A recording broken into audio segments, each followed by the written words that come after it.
Bom, muito bom dia. Obrigado pela presença dos senhores e senhoras conselheiros da CEP. Dando início, então, à nossa 412ª, difícil, né? Sessão da Câmara de Ensino, Pesquisa e Extensão. Então, algumas considerações iniciais são sempre importantes. A sessão está sendo transmitida pelo YouTube, sessão da Câmara de Ensino, Pesquisa e Extensão CEP, que ocorre em uma sala de 142 metros quadrados, com capacidade para 81 pessoas sentadas. O ambiente conta com 5 fileiras de mesas contínuas para os conselheiros e uma mesa para a presidência, que fica de frente para as outras 5. Sobre todas as mesas há laptops e microfones para que os membros possam acessar as pautas e fazer uso da palavra sem precisar se deslocar. Solicitamos aos senhores membros que façam o login no site da SG e acessem o menu CEP, Sessões, para que suas presenças sejam registradas e para que os senhores recebam as cédulas de votações. Quando estiverem logados, todos os documentos ficarão acessíveis. Lembramos que é imprescindível que os conselheiros utilizem os computadores da sala e que não fechem a página da SG no menu Sessões. Desculpem. Caso a cédula de votação não apareça para algum conselheiro, pedimos que aguarde a finalização da votação em curso. Em seguida, peça a palavra para declarar seu voto no microfone.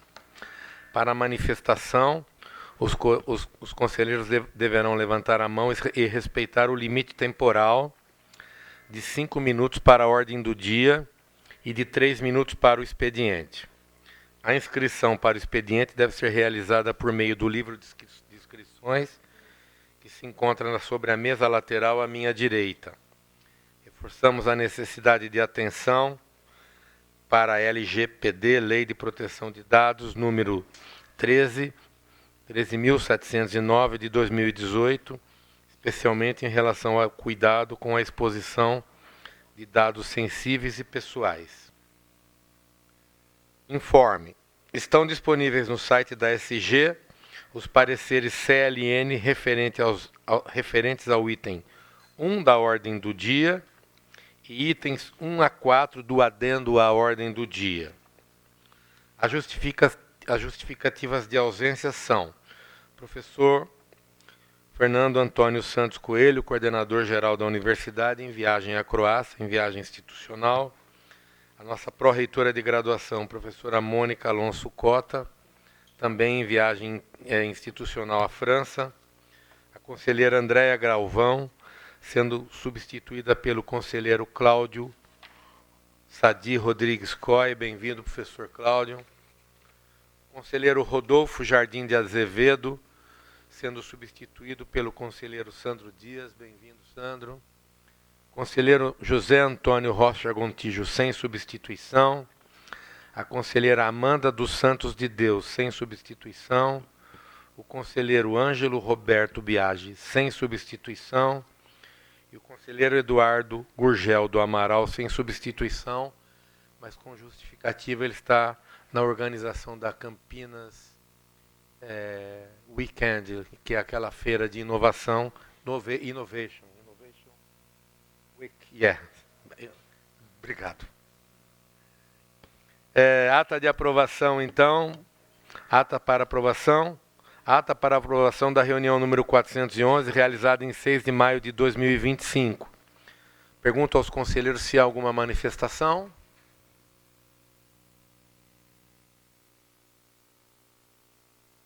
Okay. Bom, então, não havendo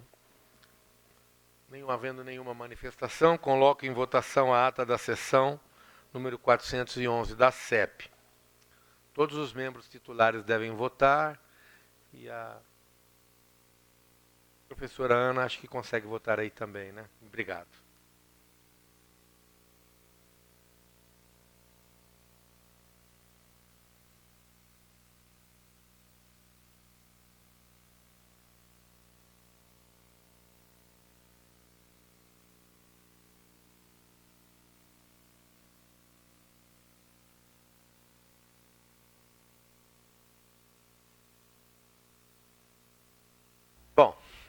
Os resultados são 19 votos favoráveis e 2 abstenções. A ata, então, aprovada. Iniciamos, então, a nossa ordem do dia. Coloco em discussão os itens de 1 a 63 da ordem do dia e os itens de 1 a 4 do adendo à ordem do dia. Informo que os itens 5 e 6 da ordem do dia já estão destacados pela mesa. Consulto aos senhores conselheiros e conselheiras se há outros destaques.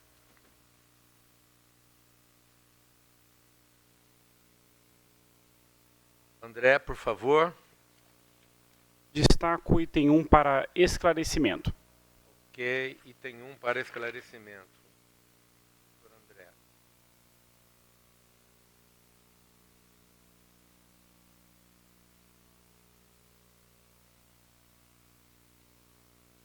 Mais alguém? Bom, em não havendo mais destaques, apenas o item 1 para esclarecimento. Os itens 5 e 6 da ordem do dia já destacados, submeto à votação em bloco para a Câmara. Por favor. Da ordem do dia suplementar também, né, professor? Também, desculpe, Ângela, também a ordem do dia suplementar. Obrigado, Ângela.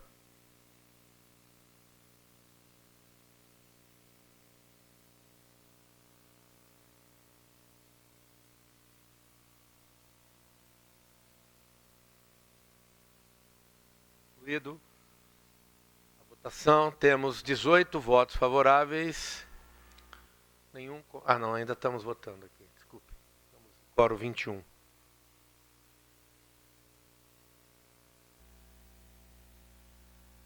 Alguém não votou?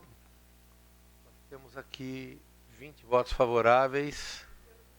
A Ana não conseguiu votar. Quer declarar voto, Ana, por favor? Então, são 21 votos favoráveis com o voto da professora Ana feito verbalmente. Muito obrigado. Então, imediatamente, passamos ao item 1 da ordem do dia. Por favor, professor André. Bom dia a todas e todos. Eu gostaria de fazer uma pergunta à Procuradoria, se puder me esclarecer, a respeito da nova redação do artigo 78, seção 12, que diz respeito à escusa religiosa para ausência em disciplinas e avaliações. Eu entendo que se trata, como está explicado no processo, de uma adequação à legislação sobre liberdade religiosa vigente no Brasil. Mas a minha dúvida é, pela redação atual, entendo que isso se aplica exclusivamente ao abono de faltas e a possibilidade de aplicação de avaliações de avaliações substitutivas, quando for o caso. Mas existe a possibilidade de a objeção de consciência religiosa ser estendida para a escusa de, digamos, responder sobre determinados conteúdos, né? Veja, a preocupação não é gratuita, porque, enfim, hoje no Brasil a religião tem sido bastante politizada, né? E, digamos, a liberdade religiosa tem sido invocada em debates públicos, muitas vezes para defender posições como, por exemplo, o criacionismo, né? A minha preocupação é que, digamos, isso possa ser usado dentro da universidade para que alunos deixem de responder provas ou respondam provas contrariando os conteúdos demandados em determinadas disciplinas que supostamente contrariem sua orientação religiosa. Há alguma chance dessa extensão no caso da liberdade religiosa ou ficamos apenas e tão somente, no que me parece bastante razoável, a dispensa de aulas e avaliações? Obrigado, professor André. Antes de passar a doutora Fernanda, acho que o Felipe, que é assessor da Pró-Reitoria. Por favor, Felipe.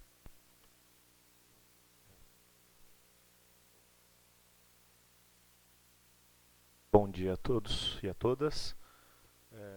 Primeiro, agradeço a oportunidade de estar aqui.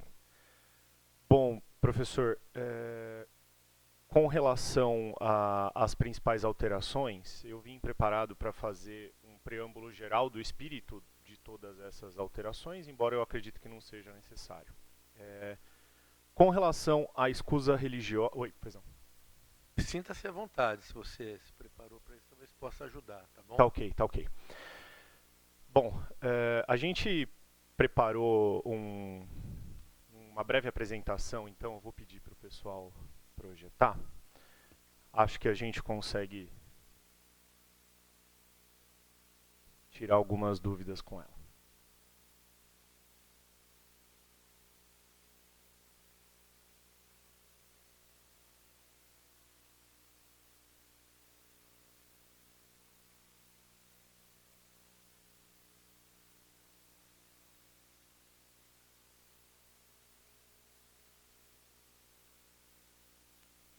Está nos computadores, professor, pode tá ok. falar.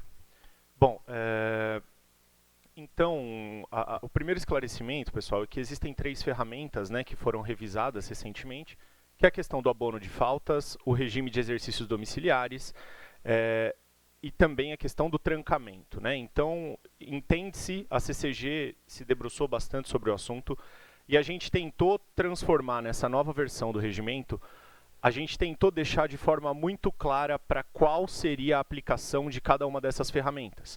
Então, a primeira coisa, né, aí na apresentação de vocês, já falando sobre a escusa religiosa. Então, como o professor bem destacou, essa foi uma demanda em virtude de uma lei federal, que inclusive nós já recebemos algumas demandas de alunos em cima dessa lei federal, e essa demanda se iniciou lá em 2019. Prontamente a CCPG já criou uma instrução normativa que basicamente repetia aquilo que era demandado pela lei federal, tá? E inclusive houve uma recomendação da PG lá em 2019 para que esses assuntos fossem tratados. No ano de 2020, o processo no âmbito da Pró-Reitoria de Graduação foi prejudicado por conta da pandemia, né? Então as atividades foram paralisadas e foram retomadas em 2021 através de uma deliberação da CCG, que decidiu que esses casos deveriam ser tratados individualmente por conta do baixo número de casos dentro da Unicamp até o momento. Entretanto, houve então uma falta de uniformidade nesses casos, de tratamento desses casos, e, portanto, a gente se debruçou novamente para realizar uma previsão legal interna, e isso então foi retomado desde o ano passado, com discussões no âmbito da Subcomissão Permanente de Legislações e Normas e da própria CCG. Bom, no slide seguinte, vocês vão perceber que o que foi incluído efetivamente no regimento geral da graduação foi exatamente o que rege a norma federal, tá? A lei federal. Entretanto, a gente está tomando alguns cuidados com relação ao que isso possa representar através de uma instrução normativa da CCG, que inclusive já foi aprovada na própria CCG. A partir do momento que essas alterações de regimento sejam validadas nas instâncias superiores, a instrução normativa da CCG será publicada. E aí eu gostaria de destacar aqui o artigo 4º dessa instrução normativa, que fala que é de responsabilidade do estudante, ao definir sua grade curricular, observar se há disciplina correlata em dias e horários que não conflitem com os dias de exercício da liberdade e consciência de crença. Também é muito importante destacar o seguinte, professor, não será uma ferramenta utilizada de forma aberta pelo estudante. Por quê? Porque essa instrução normativa prevê que o estudante deverá fazer uso da sua prerrogativa e tem que apresentar previamente esse requerimento à diretoria acadêmica durante o período de requerimento de matrícula do semestre. Então, não vai ocorrer nenhum caso de uso pontual dessa prerrogativa ao longo do semestre, uma vez que essa instrução normativa já prevê que o aluno deve fazer uso disso de forma prévia e deverá comunicar a DAC durante o período de matrícula. Então, acho que esse ponto nos dá uma maior segurança para que não ocorram problemas pontuais ao longo do semestre. O aluno deverá fazer essa solicitação logo no início do semestre, no período de matrícula. Eu acho que isso resolve as questões da escusa religiosa. Tá? Se houver alguma outra dúvida, eu posso tentar esclarecer. Com relação a abono de faltas e exercícios domiciliares, né, qual foi a motivação principal para que a gente mexesse nesse ponto? Alguns alunos, havia uma certa confusão entre o uso de cada uma das ferramentas, e basicamente a gente precisa recordar o seguinte: os nossos alunos também têm direito a faltas em 25% das nossas atividades. Então eles já têm essa prerrogativa de faltas. Além disso, eles agora houve essa possibilidade de abono de falta, que basicamente é o seguinte: não há qualquer reposição de conteúdo ou atividades a princípio. A reposição de conteúdo não existe. O abono de faltas ele existe para que o aluno não seja reprovado por frequência na disciplina. Então, além dos 25% de faltas que o aluno tem direito, ainda existem possibilidades de abono de falta mediante essas possibilidades que a gente já disse. E, então, eventualmente, esse abono de falta está previsto, por exemplo, para um aluno que sofreu um acidente leve, alguma gravidade física leve. Os exercícios domiciliares eles passam a ser previstos agora para qualquer incidente de saúde a partir de 15 dias. Tá? Então, quando for um período um pouco mais longo desse afastamento do aluno, cabe, então, a solicitação de até 15 dias. Tudo isso deve ser feito, a solicitação deve ser feita via diretoria acadêmica, pela DAC, e aí tem também, na apresentação aí de vocês, um fluxograma de como isso deve funcionar. Mas, basicamente, no abono de faltas, a gente inclui, né, um novo item, que é a licença paternidade, com duração máxima de 5 dias consecutivos. E isso, obviamente, está consoante com a legislação federal a respeito de licença paternidade. Então, essa é a alteração no artigo 72, sobre o abono de faltas, em que a gente acrescenta essa possibilidade. Também no abono de faltas, nesse novo texto, a gente inclui a questão de congressos científicos, a participação de congressos científicos, para que o aluno tenha o abono de falta, e a gente revoga um item, né, sobre o abono de faltas, a respeito da limitação de uma avaliação por semestre, e a possibilidade de usar o exame final como reposição dessa atividade. Por que isso foi feito? Para que a gente colocasse todas as questões relacionadas à avaliação em um ponto específico da normativa. Então, isso foi feito também, essa separação. O que é abono de faltas é uma coisa, a possibilidade de realizar novas atividades avaliativas agora é um texto separado e, portanto, um pouco mais conciso e mais claro para os nossos alunos, inclusive. Os exercícios domiciliares, né, a gente deixa claro agora que são afastamentos médicos por períodos maiores de 15 dias e também a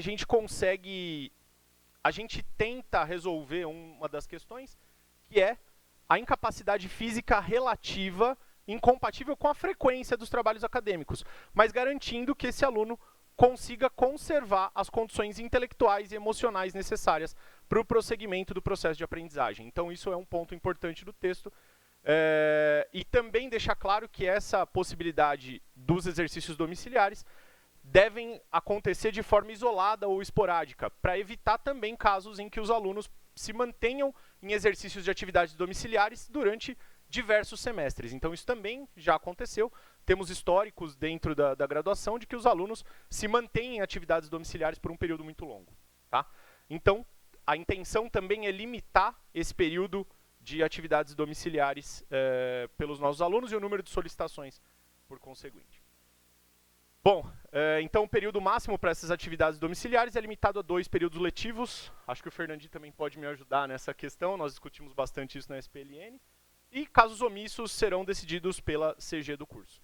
Então, também para tranquilizar todo mundo, a gente coloca uma tabela, né, do número de solicitação de atividades domiciliares. Isso representa menos de 1% dos nossos estudantes de graduação. Muito embora sejam casos importantes e que tragam certa dor de cabeça para os coordenadores de curso, ainda assim a gente está falando de um número muito pequeno de solicitações ao longo dos anos. Tá? Com relação a direito à nova avaliação, o aluno deverá apresentar documentação comprobatória até 15 dias, né? Ele tem o prazo de 15 dias para solicitar essa nova avaliação, e o docente poderá prever isso no plano de desenvolvimento da disciplina, no PDD, como será feita essa reposição em caso de necessidade. Com relação à licença maternidade também, nós incluímos agora a licença maternidade, também consoante com as legislações federais, e também existe uma proposta, né, de manutenção da possibilidade da aluna, né, da mãe, se manter também em atividades domiciliares, desde que ela reúna condições, né, ela tenha um grupo de apoio, ela não precisa necessariamente tirar a licença de até 180 dias. Ela pode simplesmente optar em continuar as suas atividades domiciliares, se ela tiver condições para assim prosseguir. Existem algumas alunas que optam por continuar com atividades domiciliares. Bom, com relação à nova avaliação, é o artigo 78B agora. Então, será prevista, né, uma nova avaliação para todas as faltas previstas no artigo 72, nós já passamos por ele.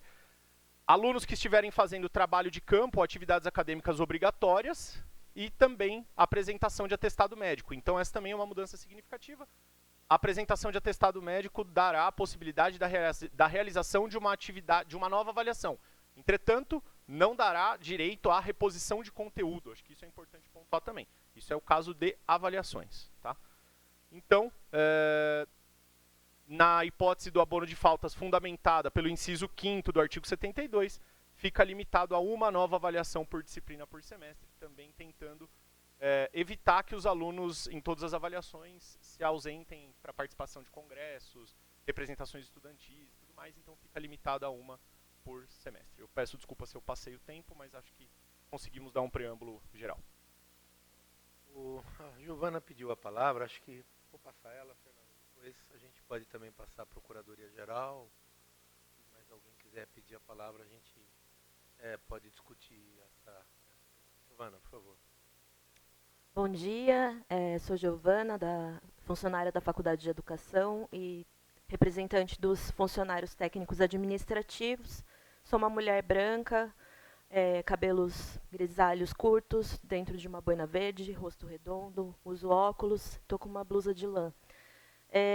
Eu queria tirar uma dúvida a respeito dessa questão das atividades domiciliares, sobre, no texto que está nessa apresentação que foi feita agora, está citando somente questões de saúde física, né? E eu queria saber se também não é o caso de incluir as questões de saúde mental, porque a gente tem diversos casos de estudantes que passam por transtornos ou mesmo adoecimento de saúde mental durante o processo de graduação ou de pós-graduação e que ficam, sim, limitados de saírem de casa, né, às vezes por conta de uma crise de pânico ou por uma crise de depressão. E a gente tem também os casos de quem tem transtorno do espectro autista ou outras condições que também podem ter períodos em que a pessoa fica incapacitada, né, de sair de casa e tudo mais. Então, eu gostaria de um esclarecimento, se é possível, incluir também a questão de saúde mental nesse quesito. Obrigada. Eu vou passar também ao professor Fernando Hashimoto, e aí a gente tiver mais alguma consideração, depois fazemos essa resposta. Tá bom, Felipe? Tá bom, Fernando? Por favor, Fernando. Obrigado, professor. Eu tenho uma dúvida. Em primeiro lugar, eu acho importante a norma com relação à licença de congressos, apresentação estudantil, porque era uma ferramenta que muitas vezes entendia como importante para o aluno e não conseguia fazer uma consideração. Eu gostaria de saber se é possível, não sei se isso foi aventado nas câmaras anteriores, de incluir no artigo, agora não estou aqui mais com o número, mas no artigo que fala de congressos, representações estudantis, também atividades artísticas institucionais. Porque, por exemplo, a gente tem um grupo agora que está na França, né? 16 alunos representando a Unicamp. São mais de 15 dias. Então, tem todo um esforço ali para coletivo, mas muitas vezes isso não dá muito certo, né? E acaba pessoas impedidas de fazer essas atividades. Então, eu queria saber se é possível incluir ali, naquele artigo, que eu não lembro o número, agora esqueci, mas é o que trata exatamente de congressos e representação estudantil, eventos artísticos institucionais, não qualquer, mas os institucionais que a gente tem normalmente, quem representa a universidade, os grupos institucionais nossos aqui. Obrigado, professor. Mais alguém? Então eu devolvo ao Felipe e depois passo a Fernanda. Felipe, por favor. Bom, obrigado pelos questionamentos. Com relação às questões de saúde mental, professor, isso foi amplamente discutido nas câmaras anteriores. Então, tanto na Subcomissão Permanente de Legislações e Normas, quanto na própria CCG, isso foi amplamente discutido. Chegou-se à conclusão, professor, que boa parte das questões psicológicas, mentais, que acometem os nossos alunos, levantam uma séria preocupação com relação à qualidade do ensino e da aprendizagem. Então, a percepção geral das câmaras relacionadas à graduação é que, em geral, esse aluno ele não tem condições de frequentar as aulas e, muito possivelmente, ele também não terá condições de ter o aprendizado necessário em ambiente fora da universidade. Então, nestes casos, está previsto que esse aluno possa fazer o trancamento, prioritariamente cuide da sua saúde e possa retornar em um momento mais propício para o seu aprendizado. Então, inclusive, esse é um dos mecanismos que tem sido utilizado por diversos alunos para se manter em regime de atividades domiciliares de forma indefinida. Então, nós temos alguns casos hoje na universidade que os alunos já estão afastados com exercícios domiciliares por mais de 2 anos. E esses alunos têm feito toda a sua graduação de forma virtual, digamos assim. Então, pensando nessa preocupação, a principal preocupação da PRG e acredito que da instituição, é com a saúde do nosso aluno. Então, nestes casos específicos, são previstos os afastamentos, para que o aluno de fato possa pensar na sua saúde prioritariamente e depois ele possa retornar para suas atividades estudantis sem que haja maiores prejuízos de aprendizado. Entendemos que manter esse aluno, mesmo que em casa, com a pressão de ter que fazer as atividades da universidade, acabam por prejudicar, inclusive, a própria recuperação desse aluno em muitos casos. Então, como é muito difícil a gente pormenorizar cada um desses casos, deixamos, a princípio, que essa norma vale para incapacidades físicas, mas lembrem-se que a gente tem também que casos omissos poderão ser decididos pela comissão de graduação do aluno. Então, nestes casos muito específicos, cabe-se uma avaliação pormenorizada. Tá? Quanto à dúvida do professor sobre o inciso 5º, se eu não me engano, do artigo 72, professor, eu entendo que isso possa estar já caracterizado com o restante, né? A gente diz o seguinte: exercício de representação estudantil em competições ou congressos e em atividades extracurriculares de caráter interdisciplinar. Eu entendo que essas atividades extracurriculares de caráter interdisciplinar podem abarcar o tópico que o professor levantou. A princípio, eu acredito que seja isso. Obrigado. Então, a Giovana pediu a palavra e depois o Fernando de novo. Eu vejo como um problema em você não incluir a questão da saúde mental. Por quê? Como que a pessoa vai identificar quais são os casos de saúde mental em que o estudante tem condições de continuar cursando a disciplina e quando ele não tem? Quem tem a capacidade de fazer esse julgamento é o médico dele ou dela, né?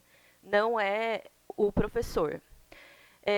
E, além disso, quando você não estipula uma previsão legal, né, na normativa para a saúde mental, você está prejudicando estudantes com transtornos, como é o caso do espectro autista, em que a pessoa tem uma limitação, muitas vezes, de socialização, de estar em ambientes com muitos ruídos, com muitas pessoas, e esse estudante, ele não tem uma limitação no aprendizado, ele tem uma limitação no convívio social e no espaço em que tem muitos estímulos sensoriais.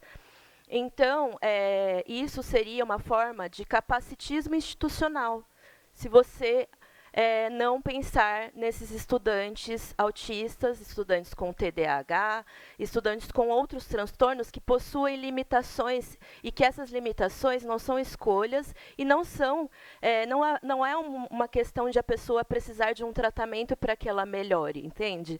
Porque é uma limitação neurológica. Então, eu acho que a gente precisa lembrar que existem muitos casos de estudantes que caberiam, nesse caso particular, dos transtornos, e que não é um caso de medicalização de um tratamento médico que vai resolver. É um caso de funcionamento neurológico, que é uma característica pessoal da pessoa. Então, a gente não pode também esquecer que isso acabaria discriminando uma qualidade da pessoa em detrimento de outra. Né? Só colocar esse posicionamento, de que eu acho que, se não for incluída a questão de saúde mental, a gente vai estar avaliando aí estudantes de uma forma capacitista. Obrigado, Giovana. Obrigado, professor, pela explicação. Mas aqui fala de interdisciplinar, aí a gente vai entrar numa seara que não vou entrar também aqui, né? Mas e o que é extracurricular, por exemplo, uma atividade que é curricular de apresentação, porque as artes têm uma característica um pouco diferente, né? Vamos dizer assim. Então, no final dos programas, muitos têm concertos, apresentações. O teatro faz várias apresentações e muitas delas são fora, né? Então, não é extracurricular, é curricular e muitas vezes não é interdisciplinar. Se a gente for pensar num certo conceito interdisciplinar. Posso até ter essa leitura, mas vai ficar uma leitura muito aberta, eu acho, né? Então, se pudesse incluir, isso ficaria um pouco mais restrita, a gente teria mais força para ajudar, né, nessas decisões de alunos que precisam sair, viajar, tocar, apresentar, né? E às vezes não são fora da cidade, às vezes são na própria cidade, mas demanda 4 horas de antecipação, montagem, né? Não é algo que você chega 15 minutos antes, né? Então, às vezes tem que perder o dia inteiro e para uma atividade que seja, talvez no IMEC. A gente faz sempre concertos no IMEC. A gente começa às 7 horas da manhã a montar no IMEC. Né? O Ricardo Thaís sabe disso. A gente começa a bagunçar lá o IMEC. 7 horas da manhã a gente começa a fazer barulho lá para montar a orquestra e tudo mais dos alunos. Então são atividades que são um pouco diferenciadas, eu diria. Fernando, eu tenho uma proposta a fazer sobre isso aqui. Que ela não tem conflitos, não, mas eu entendo você.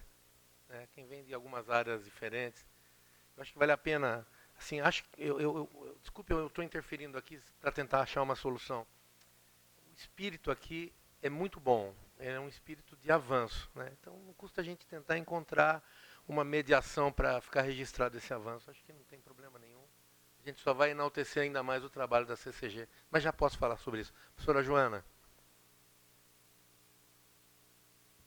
Sobre a questão dos afastamentos, enfim, aqui está como saúde física, e eu acho muito importante o que a colega trouxe sobre a questão de saúde mental. Entretanto, nesses casos em que há, por exemplo, uma depressão muito grave, que é um transtorno bipolar, ou mesmo transtornos do espectro autista, ou enfim, TDAH ou coisas assim, a pessoa também está passando por uma avaliação médica e trará relatórios, atestados, e é óbvio que muitas vezes a gente tem um período de afastamento, mas que concordo com a colega que há necessidade de uma negociação da forma de presença dessas pessoas, mas eu não acredito que colocar saúde física e saúde mental aqui vai mudar, porque, enfim, corpo físico, né? A gente tem a saúde mental está dentro dele. Aliás, problemas de saúde mental muitas vezes são muito mais graves do que um osso quebrado. Então, a meu ver, o que está proposto inclui as questões de saúde mental. Não vejo uma necessidade, até porque a pessoa vai passar por uma avaliação com profissionais capacitados, enfim. Só para deixar claro que os exemplos que foram dados, certamente essa pessoa terá uma avaliação médica ou de um profissional de saúde e trará isso e se encaixará na norma. Joana. Doutora Fernanda, por favor, daí se o Felipe depois quiser complementar, a gente pode tentar ver se consegue o equilíbrio aqui da proposta. Fernanda. Bom dia a todos. Só retomando a pergunta do professor André, essa escusa, né, de consciência religiosa, ela se refere mesmo à presença do candidato em dias considerados ali pela religião que não pode ter atividade. Ele não abarca o conteúdo das disciplinas. Então, eles não podem usar esse dispositivo para contestar ou deixar de responder alguma questão do conteúdo, tá? E como bem colocou o professor Felipe, é uma mudança decorrente dessa atualização da LDB de 2019, tá bom? Eu vou fazer a seguinte, vamos ver se eu consigo ajudar aqui. Eu queria, não sei se mais alguém quer fazer alguma consideração. Felipe, você quer fazer alguma consideração, por favor? Professor, talvez, já referente à solicitação do professor sobre as atividades institucionais, eu tenho uma proposta de texto que poderia nos ajudar aqui nesse inciso 5º. A gente poderia deixar da seguinte forma: exercícios de representação estudantil em competições, congressos em atividades extracurriculares de caráter interdisciplinar ou outras atividades institucionais sob os seguintes critérios. Aí a gente inclui outras atividades institucionais nesse texto. Acho que aí poderia sanar a questão. Eu gosto dessa ideia, porque eu queria valorizar o trabalho que foi feito. Ele é um trabalho que a gente produziu avanços, né? Vamos ser francos, nós somos professores, muitos aqui há muitos anos, alguns mais jovens, mas a gente sempre entende o nosso estudante, né? Eu já tive estudantes, por exemplo, de uma determinada religião, quando eu era coordenador de graduação, que a partir da sexta-feira, às X horas da tarde, ele não faria nenhuma atividade até às X horas do sábado. E aí ele me pedia se eu conseguiria transportá-lo de uma disciplina da noite, na sexta-feira, para uma disciplina durante o dia ou à tarde. Não, e a gente buscava fazer isso, totalmente sem nenhum apoio, nenhum suporte da instituição. Fazemos isso por bom senso, por respeito a quem a gente tinha como estudante, bons estudantes, né? Imagino que nós fizemos isso durante muitos anos com congressos, com atividades. Então isso aqui é um avanço, né? Talvez achar um texto de equilíbrio. Eu vou tratar depois aí separado o assunto que a Giovana nos trouxe. Acho que a gente podia fazer aqui. Eu não sei se a gente precisa abrir um novo aqui no item 5 aqui, né? A gente podia até completar aqui direto, ó, exercício de representação estudantil em competições. E aqui eu estou entendendo que competições são esportivas, mas temos outros tipos de competições também, né? Tem uma competição lá de estudantes da engenharia elétrica que fazem os seus carros, enfim, temos outras competições, né? Temos a competição das Olimpíadas de História, Matemática. Então a palavra competições aqui ela já caracteriza muito bem, né? Ou congressos em atividades extracurriculares de caráter interdisciplinar. Nós podemos colocar também atividades artísticas e de natureza humana, institucionais, conforme orientação das unidades, alguma coisa assim. Você quer fazer uma proposta, Fernando? Eu acho que temos uma do Felipe, que já avança, mas queria ouvir a sua, se você tem uma proposta para a gente poder votar aqui. Obrigado, professor. Não, é nesse espírito também. Acho que é muito importante, como eu frisei, né? A gente vem fazendo isso de fato, né? Tem que conversar com os professores, mas tendo esse instrumento agora é muito melhor, né? A gente tem um certo poder ali para ajudar os estudantes, né? Para deixar eles mais tranquilos também, né? Então eu acho que a primeira proposta é só incluir atividades artísticas institucionais. Eu acho que é um pouco mais fechado do que propôs o professor. Mas eu acho que o professor Felipe está pensando não só nas áreas artísticas, né, em outras áreas. Então, o dele é mais amplo do que o meu é mais fechado, né? Então, não veria problema. O dele, de certa maneira, nos deixa uma certa liberdade, mas passaria também, pelo que entendi, pela CG, você falou, né? Não necessariamente, professor. Não, podemos votar aqui. Podemos votar aqui e mudar aqui agora. Pelo texto dele, ele falou sobre a avaliação da CG, é isso? Não, na verdade... casos omissos poderão ser decididos pela CG. Isso é o que diz o texto. Nesse caso em específico, a gente acho que é o que o professor Cezinha está sugerindo, basta a gente acrescentar alguma coisa que traduza o espírito que a gente... Então formula novamente, Felipe, para nós aqui. Vamos lá.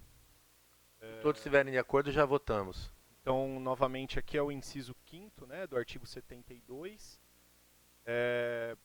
Exercícios de representação estudantil em competições, congressos em atividades extracurriculares de caráter interdisciplinar ou outras atividades institucionais sob os seguintes critérios. O acréscimo no texto seria ou outras atividades institucionais. Esse seria o texto que aí eu entendo que abarcaria não só as atividades artísticas, mas demais atividades institucionais, que porventura os nossos alunos precisem desenvolver. Quais seriam, tem quais uma seriam questão de os outros sobre os critérios, né? Você tem o restante? Que eu não tenho de cabeça. O perigoso é a gente fazer uma lista enorme aqui de Exato, atividades institucionais e não sair do lugar. Mas também compreendo o professor Fernando Hashimoto, que tem uma questão de simbolismo, uma questão de ser artística, né? Mas eu sou da educação física, eu podia também criar umas delas aqui, né? Então, talvez a medicina também, as engenharias. Então, eu pergunto, Fernando, se com isso a gente produz algum avanço para poder votar. Não, acho que eu só fiquei em dúvida, porque no final do texto, como é que é mesmo? Sob o quê? Sob os critérios. E aí os critérios quais são? Os critérios são pedidos com até 15 dias de antecedência, máximo de 5 dias nacionais e 10 dias internacionais. Ótimo. Não, para mim... A dele é mais ampla, na verdade. O professor Felipe é mais ampla que Você falou em atividades... Atividades institucionais. E se a gente colocasse a palavra que o professor Fernando Hashimoto colocou? Atividades curriculares institucionais. Curriculares, perfeito. Porque curriculares elas estão nos planos de curso. O que vocês acham? Perfeito. Minha proposta ajuda? Outras atividades curriculares institucionais. Ainda não respondemos a pergunta do André também, né? Não sei se já respondemos, André. Já respondeu? Então tá bem. Então, ó, eu vou, para depois tratar do assunto que a Giovana... Pois não, professor? Só queria pedir se essa apresentação do professor Felipe poderia ser disponibilizado para a gente. Claro, claro. Felipe, você disponibiliza? Sim, certamente. Acho que a Ângela consegue enviar. Bom, a gente vê como é que vai. Então eu queria colocar aqui em votação o artigo 72, inciso 5º, né? Depois de competições colocar uma vírgula, é isso? Congressos em atividades extracurriculares de caráter disciplinar ou atividades curriculares institucionais sobre os seguintes critérios. Favoráveis... temos que votar. Esqueci que não é ativo.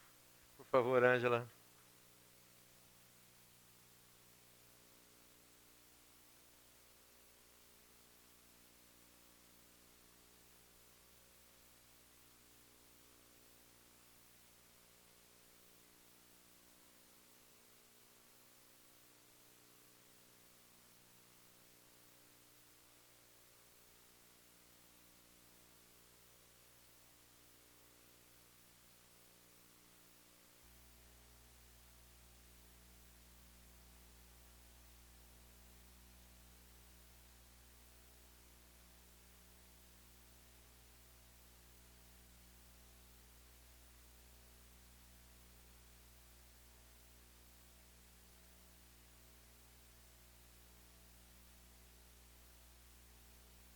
Ok, Angela, terminamos?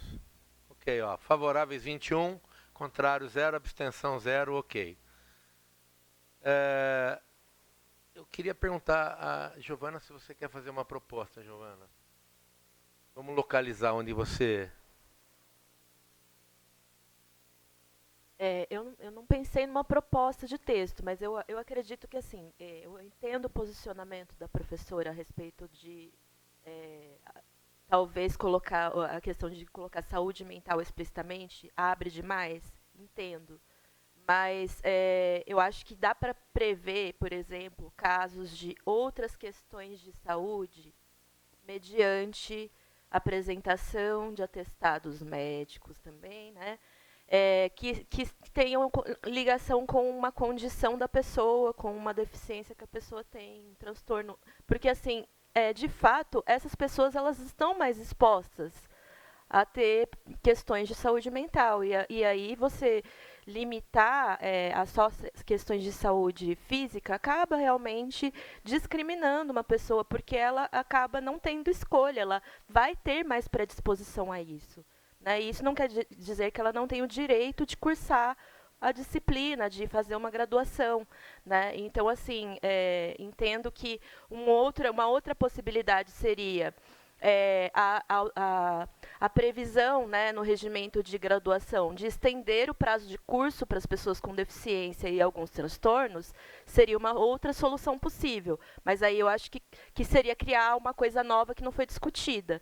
O que eu estou propondo aqui é só para essa questão dos exercícios domiciliares, que é já entendendo que a gente não avançou em outras questões maiores. Bom, onde que ela está localizado aqui no texto? Ou não está? Olá, Fernandinho, por favor. Bom dia. Professor Cezinha, esse caso que ela está dizendo, na verdade, não cabe no regimento ali, porque ali fala de abono. E hoje nós já temos no DEAP o PAEE, que é o perfeito. programa especializado. Então, eu acho que já atende o que ela está pedindo, entendeu? Tudo bem, Giovana? Então, não está tudo bem, porque assim, a DEAP ela faz uma análise de cada caso para adaptações curriculares e pedagógicas, né? Isso, que eu saiba, não está previsto o exercício domiciliar. Se tiver, gostaria desse esclarecimento, se está previsto no atendimento especializado o exercício domiciliar, se não tiver, eu acho que cabe colocar. Bom dia a todos. Sim, na realidade a DEAP ela vai fazer justamente essa avaliação e se ela entender que o ensino domiciliar faz parte desse programa, ela vai solicitar isso. Então ela vai olhar o aluno, a necessidade do aluno e as adaptações necessárias, o que inclui o ensino domiciliar. Ok, então, podemos seguir? Bom, então já votamos o item, certo, Ângela? Ok. André, tudo bem também? Ok, obrigado. Item 5.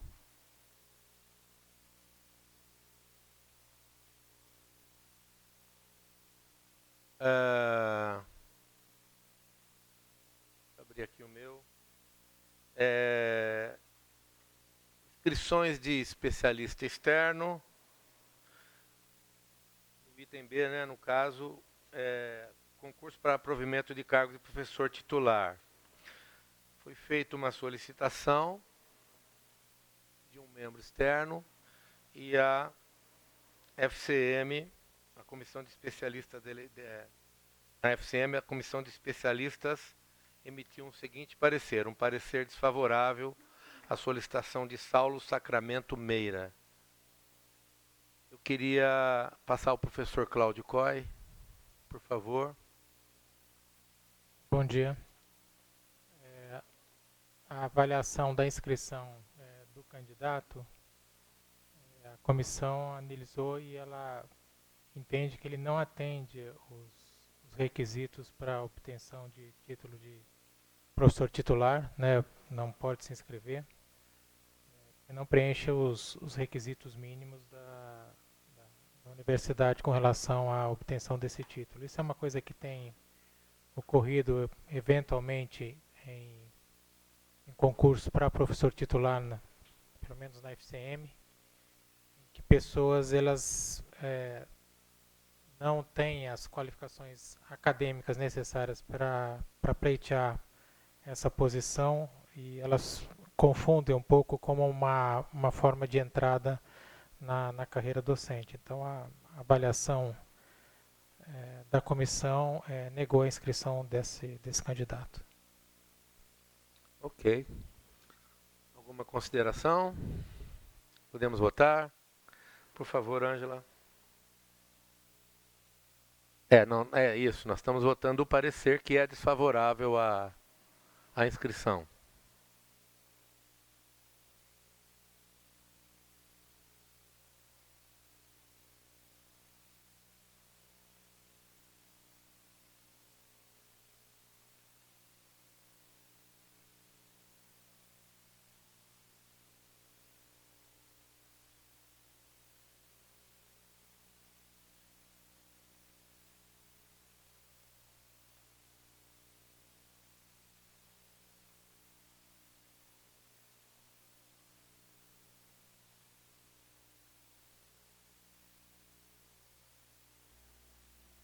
Bom, o resultado final são 19 votos favoráveis ao parecer contrário, né, à inscrição e uma abstenção.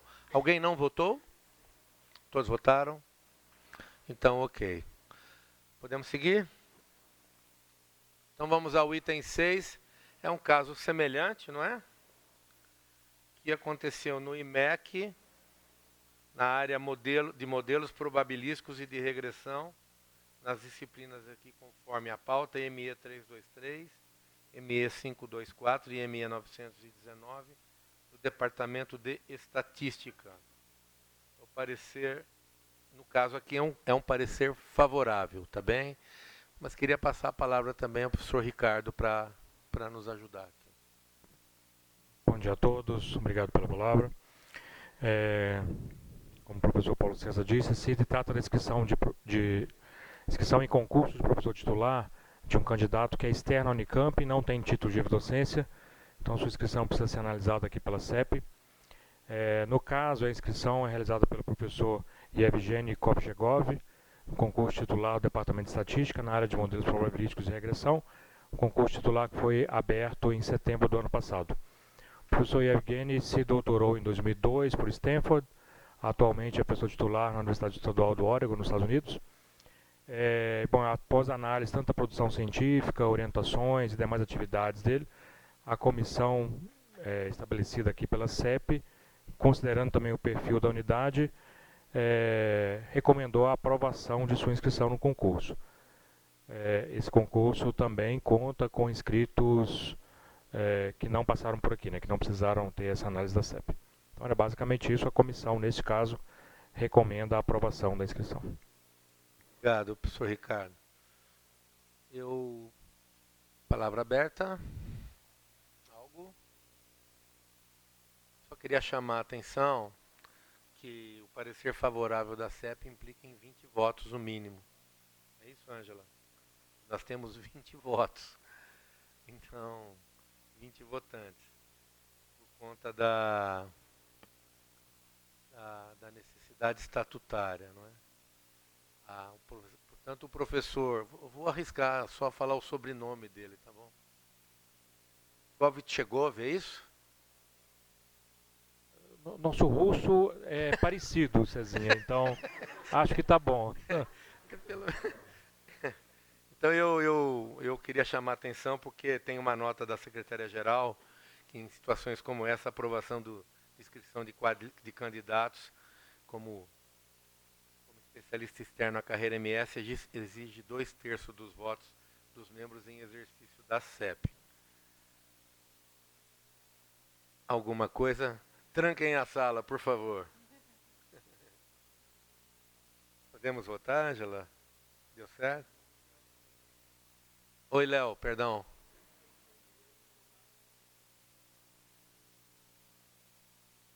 Então, tá bom. Não, o senhor pode depois Você pode votar, você pode votar também. Pode votar verbalmente, se você não conseguir. Mas tenta logar. Logou, Léo?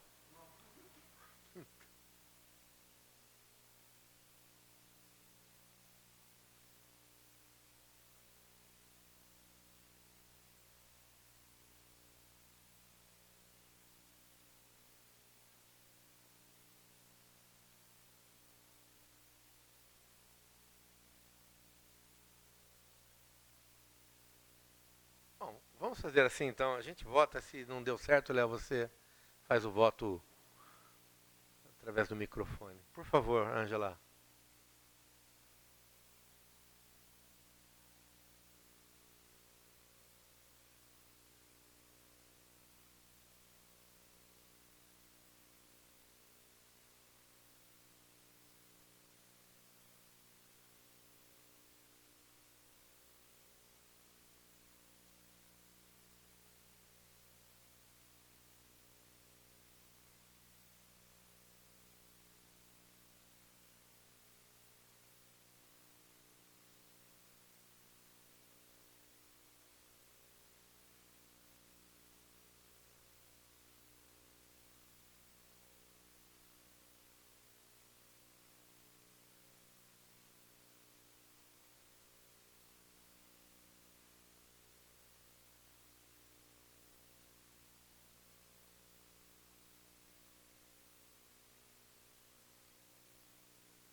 Terminou, Ângela? Ainda não?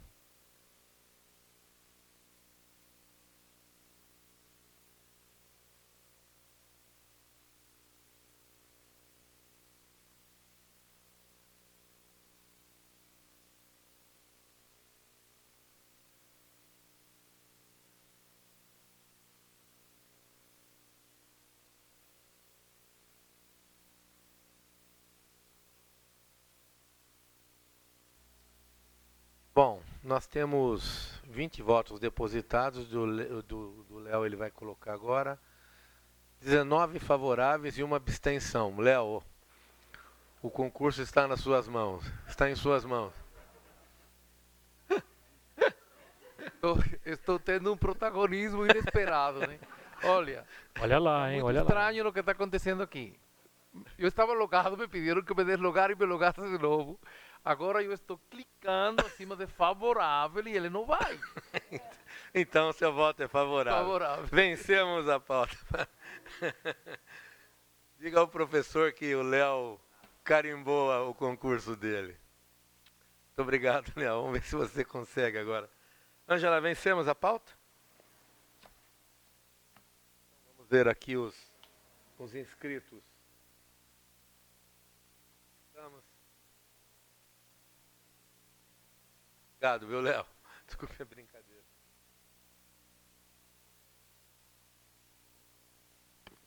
Bom, nós temos na nossa reunião de hoje 5 inscritos. Passo então imediatamente à doutora Ana Carneiro, por favor.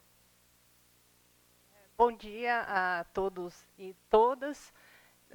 Queria passar alguns informes que nós recebemos dos pesquisadores, a começar uma preocupação com a mudança no formato de entrega da declaração de bens, né, em relação à possível exposição de dados sensíveis. E a gente pede também esclarecimentos em relação à questão legal, né, qual que é a razão legal para essa mudança, por que a Unicamp decidiu fazer essa mudança, né. Outro evento que está, que nesse ano nós celebramos 20 anos da carreira de pesquisador. A COSEM está organizando um segundo evento, que vai acontecer no dia 26 de junho, às 14h30, no auditório da EduCorp, com o tema Carreira PQ, Desenvolvimento e Perspectivas. E também estão sendo divulgados vários vídeos de colegas pesquisadores e pesquisadoras celebrando as suas trajetórias. E a gente queria destacar algumas realizações dos pesquisadores. O primeiro Fórum Permanente Racismo Ambiental e Emergência Climática, que ocorreu no dia 2 de junho, que destacou os impactos desiguais da emergência climática sobre os povos e comunidades tradicionais e periféricas. Foi organizado, né, pelo CAMEJA, CAIAPI, CADER, a Diretoria de Direitos Humanos, e também pelo NIP. O NIP também está organizando, no dia 17 de junho, o Fórum Permanente Aproveitamento Inteligente de Resíduos para o Desenvolvimento Sustentável. E nesse fórum haverá o lançamento do Centro Paulista de Estudos em Biogás e Bioprodutos, que é um projeto financiado pela FAPESP dentro dos Centros de Ciência para o Desenvolvimento, além de empresas parceiras. Nesse ano nós temos o LUME, que é o Núcleo de Pesquisas em Teatro, que está comemorando 40 anos, e eles fizeram uma grande intervenção na virada paulista, né, na virada de São Paulo agora recentemente. Pesquisas públicas e o Núcleo de Estudos Populacionais, ambos completaram 43 anos no começo desse mês, né. A gente queria celebrar também as bolsas de produtividade em pesquisa do CNPq, que foram concedidas para pesquisadores. Nós tivemos 7 pesquisadores e 3 pesquisadores, que representam 11% da nossa carreira, né. E, dentre os novos CEPIDs, que foram aprovados pela FAPESP, está o Centro de Pesquisa em Resiliência em Crises Climáticas e Desastres, que está sediado na USP e conta com a participação do pesquisador Jurandir. No próximo dia 10, haverá uma apresentação do projeto Coffee Change, do CNPq, que é liderado pela pesquisadora Priscila Coultre, no Campinas Innovation Week. E, por fim, o CBMEG está organizando um workshop prático chamado Do Gene ao Medicamento, nos dias 29 e 30, no Congresso Aberto aos Estudantes de Biologia da Unicamp. É isso. Obrigada. Obrigado. Conselheira Giovana Da Costa, por favor. Bom dia. Eu gostaria de trazer uma preocupação um pouco urgente que tem atravessado o mundo e também acredito que deveria atravessar a nossa instituição, né, que se orgulha do seu compromisso com os direitos humanos, a ciência e a democracia. A gente está assistindo a um genocídio em curso na faixa de Gaza. Nos últimos meses a situação tem se agravado dramaticamente, né, com bombardeios sistemáticos, destruição de hospitais, escolas, universidades, e hoje a mortandade de crianças que faz com que o genocídio palestino seja a principal causa de morte infantil no mundo.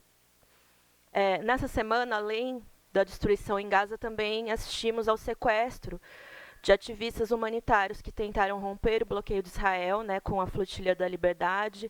Nesse barco estavam alguns ativistas, como a Greta Thunberg e o brasileiro Tiago Ávila, que estão reféns do exército de Israel por tentarem levar ajuda humanitária. E diante desse cenário chama atenção e preocupa profundamente a ausência de um posicionamento mais sério por parte da Unicamp, né? Somos uma instituição formadora de opinião, não somos apenas produtores de conhecimento. O que dizemos ou o que silenciamos também educa, também legitima e deslegitima práticas na nossa sociedade. Nós já vimos esse conselho rejeitar, né, o nosso conselho rejeitar um pedido de rompimento de convênios com instituições israelenses.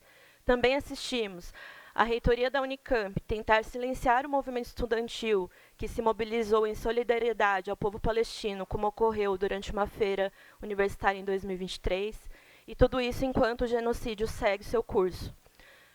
A defesa da vida, da dignidade humana e dos direitos fundamentais não pode ser relativizada. Não podemos colocar os interesses econômicos e geopolíticos acima dos direitos humanos. Não podemos aceitar que crianças, mulheres, pessoas racializadas com deficiências sejam exterminadas e que universidades tão referenciadas como a Unicamp sigam em silêncio. Por isso, hoje eu cobro desse espaço aqui na CEP e da reitoria que a universidade tome um posicionamento público contundente contra o genocídio em Gaza, que a reitoria dialogue com o Itamaraty para mobilizar a intervenção do governo brasileiro na libertação dos ativistas da Flotilha da Liberdade, que reavalie sua política de convênios com instituições diretamente comprometidas com a política de colonização e extermínio do povo palestino, e que respeite e proteja o direito de manifestação dos seus estudantes e servidores que se mobilizam por uma causa tão fundamental. Queremos uma universidade que esteja a serviço da ciência, da democracia e da humanidade. Não podemos seguir em silêncio. Obrigada. Obrigado, Giovana. Doutora Dirce. Bom dia. Eu quero agradecer a Giovana pela manifestação dela. Me sinto contemplada com a fala e reitero a solicitação para que individualmente nos engajemos na causa e que institucionalmente tenhamos realmente uma posição mais contundente e de mediação junto ao governo federal e às instâncias dos nossos governantes, para que possamos, enquanto país, engajarmos mesmo numa ação que seja contrária ao que tem acontecido em Gaza. A minha inscrição não tinha esse teor em especial, embora eu tenha pensado nele, então agradeço a Giovana por já ter tratado, mas queria também aproveitar para falar de um outro assunto que acho que nos diz aqui também diretamente nosso interesse. Sabemos aqui das várias ações que a universidade tem tido com a escola pública do Estado de São Paulo, as escolas públicas dos municípios. Vocês devem ter acompanhado recentemente pela imprensa o afastamento de diretores na rede municipal de São Paulo pelo governo do Ricardo Nunes, um afastamento que tem sido contestado até mesmo pela forma como os dados foram manipulados na justificativa desse afastamento. O governo Tarcísio também tem afastado diretores concursados de escolas públicas do Estado de São Paulo, sob a justificativa de que as escolas não têm atingido as metas que têm sido inalcançáveis diante da diversidade e das desigualdades sociais que as escolas têm que enfrentar nos locais onde elas estão. Então, os diretores estão sendo responsabilizados porque os alunos não atingem notas que são ali previstas para cada uma dessas instituições, notas nos exames em larga escala. Essa atuação do governo do Estado e, no caso do governo municipal de São Paulo, acende um alerta sobre a forma como funcionários públicos concursados têm sido responsabilizados individualmente por ações ou pela não ação do Estado em questões tão contundentes como das desigualdades sociais, econômicas e culturais que a gente convive. E aí aproveito para fazer um convite na Faculdade de Educação, na quinta-feira, dia 12, às 14h30, no auditório Maurício Trachtenberg. Nós vamos ter um debate com este tema, que tem o título Diretores na Mira, os indicadores educacionais e o ataque à autonomia escolar. Então, convido aqueles que estão, de fato, empenhados e interessados na qualidade da educação pública do Estado de São Paulo e da educação pública nos demais municípios, que possam acompanhar. Vai ter também transmissão pelo canal YouTube da faculdade e se inteirar melhor do que tem acontecido nessas duas redes em especial, né? Aproveito também para agradecer esses anos de convívio na Câmara. Eu estou me despedindo aqui da representação docente. Pude participar do Consul e da CEP durante 8 anos, 4 como diretora da faculdade e 4 como representante docente. Então, agradeço aí pela essa convivência e desejo um excelente trabalho e boas decisões, e decisões pautadas por os princípios democráticos de justiça e de solidariedade, que é o que a gente tanto está precisando hoje em dia. Obrigada. Professora Juliana Borim.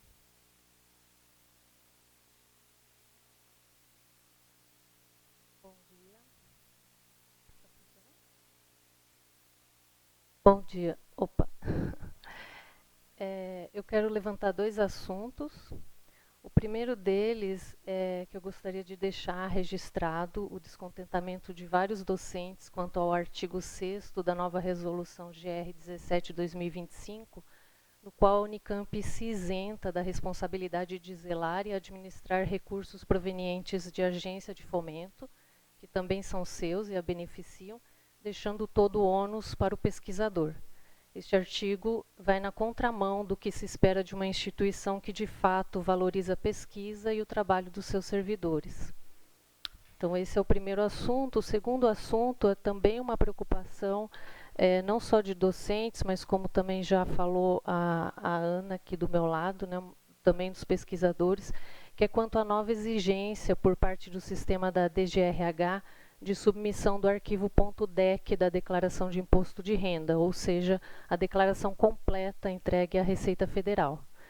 Na versão anterior do sistema havia 2 possibilidades: ou o servidor digitava seus bens e direitos diretamente no sistema, ou fornecia um arquivo PDF da declaração, o que era suficiente para cumprir os objetivos administrativos com uma menor exposição dos dados. Na versão atual do sistema, são aceitas apenas 2 formas de prestação de contas: a digitação manual dos bens de direitos para aqueles que não entregaram a declaração do imposto de renda, ou para aqueles que entregaram o envio do arquivo DEC, que contém todos os dados fiscais, patrimoniais e familiares do declarante em formato estruturado e legível facilmente por máquina. Então, essa mudança levanta sérias dúvidas quanto à sua legalidade, aderência à Resolução GR 27/2018 e às normativas da própria DGRH, que não prevêem essa forma de entrega integral dos dados. Então, tem várias perguntas que nós gostaríamos de esclarecer. A primeira é de onde partiu a orientação para deixar de aceitar o PDF e passar a exigir o arquivo .dec, se essa decisão foi tomada com respaldo jurídico ou técnico. Quais as razões técnicas para essa mudança? Porque o PDF, que sempre foi suficiente, agora não é mais. Quantos e quais funcionários têm acesso a esses arquivos .dec após a sua submissão, considerando que a violação de dados nem sempre vem de fora, mas pode ocorrer por acesso interno não controlado. Além disso, o arquivo .dec ele tem um formato próximo a um TXT, então ele é extremamente fácil de ser manipulado por qualquer script, um simples script automatizado ou por uma inteligência artificial, possibilitando gerar perfis completos dos servidores. Então, assim sendo, né, que garantias de segurança técnica e jurídica a Unicamp oferece em relação ao armazenamento e ao controle de acesso a esses arquivos? Além disso, a exigência do .dec também parece ferir a LGPD. No artigo 6º da LGPD, diz que as atividades de tratamento de dados pessoais devem observar, primeiro, a finalidade, que é o uso dos dados para propósitos legítimos, específicos, explícitos e informados ao titular. E ainda o livre acesso, que é garantir aos titulares de consulta facilitada e gratuita sobre a forma e a duração do tratamento, bem como a integralidade dos seus dados. Então, com isso surge a pergunta: como os nossos dados pessoais contidos no ponto DEC estão sendo tratados atualmente no sistema da DGRH, qual o prazo de retenção desse arquivo, onde fica armazenado e se nós temos acesso realmente, temos acesso à integralidade do que foi processado. Por fim, eu gostaria de ressaltar que em outras áreas da administração pública, como no governo federal, os servidores não entregam diretamente as suas declarações, em vez disso eles autorizam, quando necessário, o acesso à Receita Federal via um sistema oficial e com respaldo legal. Por que a Unicamp não adota um modelo semelhante? Isso traria mais segurança jurídica, técnica e institucional, além de evitar a manipulação de arquivos pessoais altamente sensíveis dentro da universidade. Obrigada. Obrigado, professora Juliana. Professor Cláudio. Bom dia. O Grupo APESAR tem bandeiras próprias e questionamentos próprios que coincidem com outras linhas políticas da universidade. Somos um grupo forte e com conquistas pró-funcionários e servidoras. O Grupo APESAR e seus membros são 100% a favor de estender os auxílios aos futuros aposentados e os atuais, que dedicaram suas vidas a essa instituição. Tem uma oferta à reitoria para solucionar várias questões. Criar um GT para analisar em curto e médio prazo a finalização da isonomia salarial e desachatamento. O Grupo APESAR é a favor desta demanda e os candidatos a reitor nos debates também. É importante frisar que com a isonomia salarial resolverá a questão da Lei Federal 49.5066, que estipula piso salarial para veterinários, arquitetos, engenheiros e todos citados na lei. A Unicamp tem a necessidade de atualizar nossa tabela de vencimentos para que servidores no teto do fundamental, médio e superior possam participar dos processos de avaliação da carreira. Vamos aumentar a plenitude da horizontal e vertical, por favor. Se baseiem na USP. Outro assunto. Sobre o ponto eletrônico, o correto é que todos os servidores fossem agraciados com esta implantação. Não somente os atuais, e sim todos. Muito chato sermos os únicos a ser forçados a aceitar o ponto eletrônico goela abaixo pelo MP. Outro assunto importantíssimo. No último consumo, muitos servidores entenderam que haveria uma reunião para tratar de assuntos relativos aos não modulados. Solicitei inclusive a presença de um servidor, mas não foi possível. A PG ou DGRH pode informar o que for discutido, principalmente sobre nós? O Grupo ISU deixa claro que existe ou existia um GT para tratar dos assuntos relativos aos servidores 85 e 88. Este GT é ou era composto por representante da reitoria, PG, DGRH, STU, AEPLAN, representante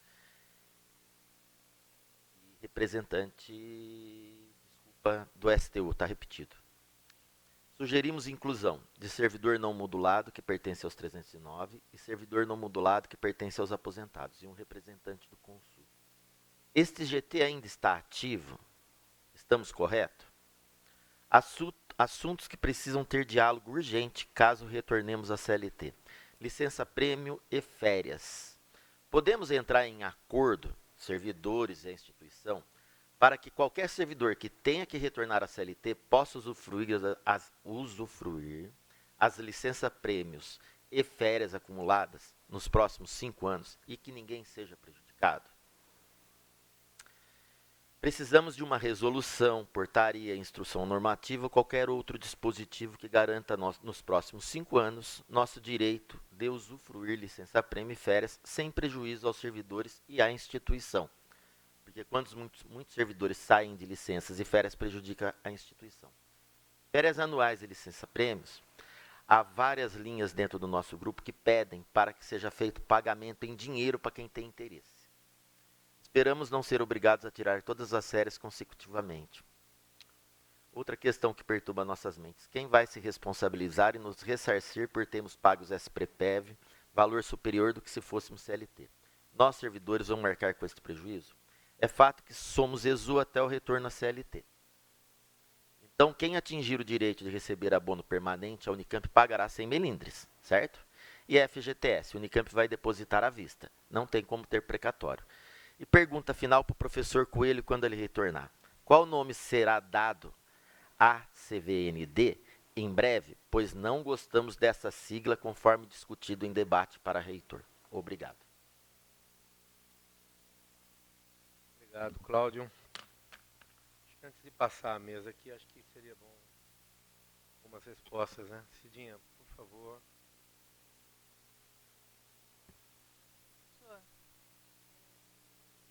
Professor, obrigada aí pela palavra. Em relação à questão do imposto de renda, do arquivo .dec, até pediria para o senhor, se fosse possível, depois a professora passar a lista de questões que ela colocou, que a gente pode formalizar isso também. Mas já vou adiantar aqui algumas questões, caso eu não tenha abstraído todas. Espera um pouco só. Você consegue enviar, Juliana, para talvez a ideia seria fazer uma instrução escrita para a comunidade. Responder ponto a ponto, né, do que foi colocado. Mas para tornar pública isso. Isso. Eu já vou falar algumas coisas aqui, Tá. Já tem algumas orientações na página da DGRH. Vou fazer algumas orientações gerais, mas como foram vários itens, talvez fosse interessante a gente responder item por item que a professora colocou. Nós adotamos o .dec, o formato do .dec, em atendimento às recomendações de órgãos de controle e fiscalização, Tribunal de Contas e controladorias do Governo do Estado de São Paulo. Né? Esses órgãos também adotam essa modalidade de arquivo. Né? Então, por que a Unicamp adotou o .dec? Então, nós destacamos benefícios na adoção do formato DEC. Processo 100% seguro e sigiloso. O arquivo DEC possui criptografia e assinatura digital integrada, garantindo que apenas os órgãos autorizados tenham acesso às informações. Os dados protegidos, né? As declarações são armazenadas em sistemas oficiais com certificação de segurança, impedindo vazamentos ou acessos indevidos. Tem validade jurídica reconhecida. O .dec é automaticamente validado por sistemas governamentais, assegurando a autenticidade e integridade das informações, sem riscos de alterações posteriores. Agilidade e redução de erros e elimina a necessidade de envio de documentos físicos ou PDFs que podem ser rejeitados por falhas de formatação ou assinatura. Então, a gente está utilizando por determinação dos órgãos de controle, como eu disse, né, e esses arquivos são armazenados de forma apartada, sigilosamente, e só são possíveis de serem acionados por medida judicial. Então, não sei se a Fernanda gostaria de complementar. Posso complementar, professor? É só importante esclarecer que essa mudança da forma do arquivo que está sendo enviado decorre de uma mudança na Lei de Improbidade Administrativa, uma lei nacional, no artigo 13, que ela passou, desde 2021, na verdade até estamos um pouco atrasados nessa atualização, ela passou a exigir que o servidor público anualmente apresente a declaração do imposto de renda que foi apresentada à Secretaria. Então, a gente não basta mais uma declaração que o sistema permitia que a gente colocasse as informações ali. Agora, a norma, a lei nacional exige que a gente apresente a própria declaração, tá? E não é possível a gente acessar o sistema da Receita Federal, porque somos servidores do Estado de São Paulo, né? A Receita não tem esse convênio, essa possibilidade para os outros órgãos do país, apenas os servidores federais, até porque está ligado à Receita, enfim, aí eles têm acesso a declaração direto na fonte do sistema. A gente não. Então, a gente precisa mesmo apresentar. Isso também foi regrado no Estado de São Paulo, né? Inclusive, os dirigentes precisam entregar a declaração de imposto de renda para a Corregedoria do Estado, né? Então, tem um outro sistema, além da declaração para a universidade, a gente acaba tendo que declarar também para a Corregedoria estadual. Mas é essa mudança legislativa que ensejou essa atualização. Acredito que vai sair uma resolução GR, deve estar para ser assinada e publicada, atualizando a nossa normativa interna quanto a isso. Mas acho que sobre esse assunto, é importante ser a professora Juliana, porque Pode ser que essa pergunta seja de mais pessoas, né? Nem sei se todos assistem reuniões aqui ou tem tempo de... Pode ser importante. Eu mesmo fui surpreendido. Eu coloquei lá o meu PDF e aí ele recusou, né? Aí eu descobri que tinha mudado a... Eu ia fazer a mesma pergunta, mas eu não ia fazer em público, né? Por certo, é uma coisa que perpassa aí essa legislação. Eu acho que nós também podíamos responder sobre a questão do ponto eletrônico. Não sei se o Cláudio fez alguma pergunta específica, mas só registrar que fizemos nessa semana passada uma grande reunião com os diretores, né? Veio da professora Débora uma primeira solicitação, depois nós agrupamos todos. E ainda estamos respondendo muitas perguntas em relação a esse assunto, né? Mas nós também temos algumas informações. Não sei se a Cidinha tem mais algo a acrescentar sobre o processo em tramitação. Por favor. Com relação à implantação do ponto eletrônico, né, nós estamos nessa fase de implantação assistida. Estamos com bastante trabalho, estamos caminhando junto com todas as unidades.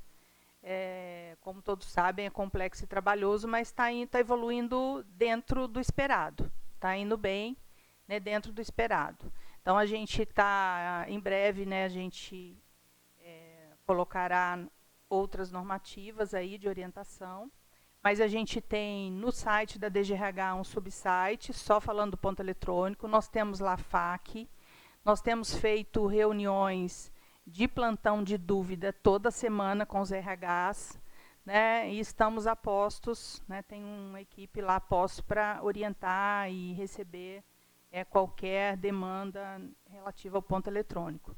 Mas estamos evoluindo. Então, o ponto está implantado e agora a gente está fazendo o gerenciamento da implantação. Tá? E, professor, depois, mudando de assunto, tem a questão da mudança de regime, se o senhor quiser que eu já... Não, sim, é o que eu ia perguntar agora, por favor. Já continua aqui. Então, com relação à mudança de regime, né, a DGRH está trabalhando nisso. Né, nós fizemos uma reunião técnica com a Procuradoria. Em breve, né, a gente vai fazer uma reunião. E essas questões colocadas pelo Cláudio, né, a gente pede um pouco de paciência ainda, um pouco mais, que é um assunto muito complexo, que envolve vários órgãos, né, externos, e que nós temos que aprofundar ainda em diversos pontos e assuntos aí para tão logo possível tenha uma definição aí da universidade. Estamos trabalhando com bastante foco para que a gente finalize isso o mais rápido possível, a fim de dar retorno, né, tão esperado que as pessoas aí vêm nos cobrando diariamente. Né? Então, acho que por hora é isso. Se a doutora Fernanda quiser também acrescentar algo. Oi, Cláudio, por favor. É uma pergunta, né? Não é... Sobre licença-prêmio, férias, existe algum dispositivo que possa fazer para que esses funcionários, pode ser até uma sugestão, para que esses funcionários possam tirar a licença-prêmio e as férias nos próximos 5 anos após o retorno à CLT? Eu sei que fere um pouquinho a lei, mas é importante. Eu gostaria de saber... Não, pessoal, é sério. Vocês enfrentam maior problemas com funcionários pedindo licença-prêmio e vocês não podem conceder que não tem servidores. Aí são 300, 400 pessoas. Se todo mundo tiver... Eu tenho 30 dias. Se todo mundo tirar 30 dias, como que vocês vão trabalhar? Desculpa, tá? Desculpa. Agora, se pudesse ter um artifício para que fosse concedido, isso geraria menos estresse para todo mundo. Tudo bem? Não. E a questão do GT... já tem um GT formado. A DGRH tem ciência disso. Eu não sei se ele está ativo. Se pudesse reativá-lo e colocar servidores não modulados, que se eu não me engano não tem lá, e um do Consul, do jeito que eu comentei, vai ajudar muito essa interlocução entre a gente. Nós entendemos a questão da aposentadoria. O senhor foi bem sincero na última reunião. Então, nós estamos pedindo, por favor, vamos reativar o GT e vamos ver essa questão de licença-prêmio e férias, porque senão as unidades e os órgãos vão ser prejudicados. Isso é questão institucional, não é só com a gente. Obrigado. Antes de passar para os outros assuntos, eu vou só fazer uma observação aqui. É claro que é sério, Cláudio, é claro que é sério. Eu sei que também que você não falou de infração à lei também, de uma outra, numa lógica que não fosse essa. Esse é um assunto que está nos deixando muito angustiado aqui também, tá bem? Então, eu já disse isso, não vou negar o assunto. Mas eu queria corroborar um pouco com aquilo que a Cidinha disse. Nós vamos buscar todas as alternativas possíveis que pudermos para garantir essas relações e esses direitos. Nós não sabemos bem até onde a gente pode chegar, porque o nosso receio é infringir a lei, e ao infringir a lei a gente também pode transportar isso para os nossos servidores. Né? É um assunto muito ruim o que aconteceu. Eu estou empenhado em conhecer melhor esse assunto, já fiz algumas reuniões. Essa reunião que aconteceu e que você disse, houve um pedido seu para que vocês estivessem presentes, mas ela não era uma reunião aberta, era uma reunião exatamente para explorar o assunto, né? Para que a gente também não corra o risco de falar coisas que não eventualmente poderemos fazer. Né? Então, eu compreendo a sua... E compreendo também o anseio, eu compreendo o anseio que você traz aqui, tá bem? Das pessoas. São quase 400 pessoas, de uma decisão inesperada, que é uma decisão do Supremo em última instância, ou seja, a nossa margem de manobra também precisa ser muito planejada e cuidadosa para que não façamos nenhuma nova, vamos dizer assim, situação que desconforte ainda mais essas pessoas. Né? Isso é uma questão muito séria, né? E havia grandes expectativas nisso e que nós, de fato, acabamos não conseguindo avançar nessa relação. Acho que temos tem que fazer uma pergunta aqui antes. Eu vou passar para o Fernando, se depois ele quiser falar algo. Não sei, você prefere falar à sua tarde, Fernando? Tá? Então eu vou passar aqui a Cláudia, a professora Cláudia, a professora Ana. Tem uma pergunta que veio diretamente para uma coisa que participou, o gabinete assinou e a PRP participou nessa discussão, que é a questão que a professora Juliana também fez. Tá bem? Professora Cláudia, por favor. Bom dia novamente. Eu tenho 4 informes, na realidade. Um que no dia 6, sexta-feira passada, nós tivemos uma junto pela CAPES, pela revista Science e pela PRPG, a pedido da própria presidente da CAPES, que costuma fazer esses eventos geralmente na USP, essa vez veio para a Unicamp. Nós recebemos a editora adjunta da Science, foi uma manhã bastante produtiva, em que depois nós coletamos boas impressões sobre a conversa, sobre o que houve lá, inclusive dela, que dos 3 lugares que ela visitou, ela ficou bastante impressionada, isso não é novidade para a gente, né? Bastante impressionada com a Unicamp e com a receptividade, com os questionamentos. Então, foi uma manhã bastante produtiva. Nós teremos um webinar sobre a plataforma Sucupira, novo coleta de dados, que eu já pedi para circular para todos os coordenadores de programa e os apoios, que será no dia 13/6, às 9h30 da manhã. Como todos, eu já informei, acho que na última CEP, a CAPES mudou a sua plataforma Sucupira. Então, ela está mudando o sistema de inserção dessa coleta de dados. Então, ela vai fazer um webinário sobre o assunto. A outra é sobre o nosso prêmio Tese, que a premiação será no dia 7/8, parece um pouco longe, mas isso passa rápido, né? Mas, na realidade, a gente teve, então, 221 inscrições para a primeira fase. Nessa segunda fase, que começou agora, nós temos 62 teses concorrendo nas 4 áreas: engenharias e tecnologias, ciências exatas e da terra, ciências humanas e artes e ciências e biológicas e de saúde. Tá? Então, será dia 7, já podem colocar na sua agenda, dia 7/8, às 9 horas da manhã, provavelmente vai ser no auditório da Faculdade de Educação. Bem? E um último aviso é que a PRPG da Unicamp foi representada, então, pelo professor Elias, numa reunião em Córdoba, na Argentina, no programa da AUGM. E a novidade que ele trouxe foi que hoje nós somos 43 universidades nesse programa, há a perspectiva de passar para 50, e talvez 51, se a Colômbia entrar, mas que existe também a possibilidade do grupo AUGM se filiar a Associação de Universidades Ibero-Americanas de Pós-Graduação, o que vai, então, aumentar a congregação em mais 300 universidades, aumentando as chances, então, de troca. Seriam esses, professor, os avisos que eu tenho para dar. Ana. Bom dia a todos e todas. Em relação ao FAEPEX, estamos com o edital de Mais Mulheres na Pesquisa aberto até o dia 16. Fechamos os editais na linha de extensão com solicitação de mais de 1,5 milhão de recursos, apoio aos periódicos científicos eletrônicos, também com mais de 200 mil de requisição em propostas, e o edital de convergências COSEM, também recebemos 3 propostas, no valor total de 420 mil. Então, estamos agora na fase de avaliação desses 3 últimos editais. Nos últimos dias, nós tivemos eventos da PRP, como eu havia citado.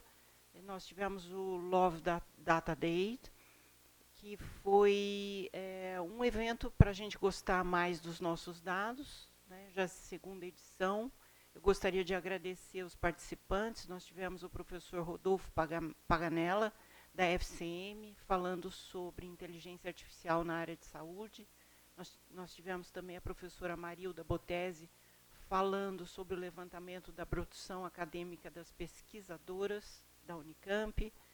Tivemos discussões de problemas de coleta, limpeza e análise de dados com a pesquisadora Simone Dena, da Biologia, professor Benilton Carvalho, do IMEC, professor William Wolff, da Engenharia Mecânica. E tenho que fazer um agradecimento específico para a professora Cláudia Bauser Medeiros, que é a responsável pela Comissão de Gestão de Dados em Pesquisa, que fez uma oficina prática, né, de mão na massa, para os alunos que estiveram interessados na inserção de dados no repositório da Unicamp. Então, toda essa comissão, o REDU, essa comissão de gestão de dados em pesquisa, esteve atendendo a mais de 150 alunos da pós-graduação interessados nesse aspecto, já que é um item obrigatório, né, quando se faz a solicitação da defesa de tese. Então, estamos trabalhando para ampliar, né, a divulgação do repositório e de como se operacionaliza a inserção de dados nesse repositório. Gostaria de dar algumas boas notícias. Tivemos, na última rodada da FAPESP, 2 CEPIDs aprovados, né, Centros de Pesquisa, Inovação e Difusão. O Centro Brasileiro de Geometria, na matemática, o responsável é o professor Marcos Jardim, gostaria de parabenizá-lo. E no IFGW, na física, tivemos o Centro de Pesquisa e Inovação de Materiais Inteligentes e Quânticos, cujo responsável é o professor Daniel Ugarte. Então, desejamos aí um bom trabalho para esses 2 CEPIDs aprovados, e nos chamou a atenção que esses 2 CEPIDs foram 50% dos CEPIDs aprovados pela FAPESP. Então, tivemos um alto grau aí de aprovação desses CEPIDs. Mais uma boa notícia também, gostaria de enviar os nossos parabéns à Faculdade de Engenharia Elétrica, que com a equipe comandada pelo professor Eric Homer, alcançou o 1º lugar num desafio bastante complexo de manipulação robótica assistiva. Então, foi uma competição internacional realizada durante a Conferência de Robótica e Automação do I3E, agora ocorrido nos Estados Unidos, no 1º semestre de 2025. Tinham aproximadamente 56 universidades de 17 diferentes países, incluindo Stanford, Harvard, Johns Hopkins, Tóquio, Tsinghua, enfim, universidades de ponta e cuja competição foi ganha pela equipe da Unicamp. Então, um feito bastante interessante, que vai também ao encontro das nossas aspirações de inovações sociais. Eu me lembro que o desenvolvimento aqui realizado era a respeito de um braço robótico na assistência em hospitais. Então, uma das tarefas era que o braço auxiliasse uma pessoa com deficiência física a vestir um jaleco ou algo do tipo. Então, vai no sentido da universidade alcançando aí inovações de cunho social também. Bom, essas são as... não, tem mais notícias boas. Estamos finalmente agora com um parecer referencial da PG. Gostaria de agradecer a doutora Fernanda e a equipe dela para a aquisição de itens de pesquisa. Então, toda compra realizada no DGA, que for para pesquisa, ela segue um caminho diferente, né? É preciso ativar o item compra para pesquisa, e ativando esse caminho de compra para pesquisa, existe então um checklist de itens que a pessoa solicitante da compra, se ticar todos os itens, se forem então verificados todos os itens solicitados nesse caminho, ele vai direto para um parecer referencial para compra de pesquisa, e a gente acaba não precisando mais de um olhar específico da PG para esse item de compra, o que agiliza bastante a compra efetuada. Então, muito obrigada, doutora Fernanda, por isso. Mais uma notícia boa: estamos em tratativas finais com a FAPESP, no sentido de melhorar a compliance e o controle de projetos, né, que são liberados da FAPESP para os nossos pesquisadores. Então, em curto prazo de tempo, nós teremos a possibilidade da transferência dos recursos de projetos FAPESP direto para a nossa fundação, a FUNCAMP, inclusive para efetuar as importações. Então, essas conversas já estão bastante avançadas, e nós estamos preparando, junto com a FUNCAMP, um cronograma para escalonar a entrada dos diferentes tipos de projeto para a verba ser admitida na FUNCAMP, que fará todo o gerenciamento e a manipulação desses recursos oriundos da FAPESP. Então, isso vem ao encontro também do desejo dos pesquisadores. Isso tudo foi feito de uma maneira bastante amigável com a FAPESP. E, então, dentro de 1 mês ou 2 meses no máximo a gente vai estar operando dessa forma. E, como último item, eu gostaria de dizer que foi, então, assinado pelo gabinete, pelo reitor, a resolução GR 17 de 2025, que dispõe sobre a organização e atribuições dos escritórios de apoio institucional ao pesquisador ou estruturas equivalentes no auxílio à execução de projetos de pesquisas com recursos obtidos diretamente pelo servidor, docente ou pesquisador, junto a órgãos de fomento à pesquisa. Então, nessa resolução, nós tratamos do funcionamento desses escritórios. As diferentes unidades de ensino em pesquisa têm estruturas diferentes que podem suportar esses escritórios, por isso aqui a gente fala em estruturas equivalentes. E, apesar de todo o ano passado nós realizamos encontros sistemáticos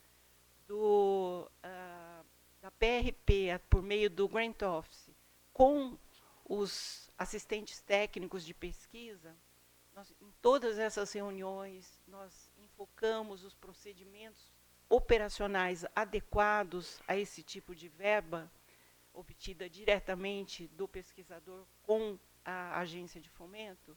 Apesar de todo esse esforço ano passado, nós sentimos falta de ter um documento escrito, então esse documento vem ao encontro dos funcionários que desejavam ter uma diretriz para a operação desses escritórios. Então, essa diretriz está colocada aqui na resolução GR 17 de 2025, que fala todas as atividades que os escritórios podem prestar aos pesquisadores, docentes, como na submissão da proposta, quais são todas as atividades, na celebração dos instrumentos contratuais com as agências de fomento, no gerenciamento dos projetos aprovados e, principalmente, nos procedimentos operacionais adequados a essa execução assinada pelo termo de outorga diretamente do pesquisador com a agência de fomento. Então, acho que era isso que eu tinha a dizer. Não sei se a doutora Fernanda quer acrescentar alguma coisa. Só acrescentar que a norma, ela segue as diretrizes, né, principalmente da FAPESP, quanto à instituição desses escritórios. Então, o que a FAPESP preconiza que pode ser feito nos escritórios, né, de apoio de todas as instituições de pesquisa e ensino, a gente colocou também na resolução, e o que ela veda que seja feito também foi colocado na resolução. Então, a gente está seguindo o que a FAPESP orienta. Bom, obrigado, então. Vocês, só começando por esse assunto, para concluir aqui a nossa reunião, nós temos um fato, não é?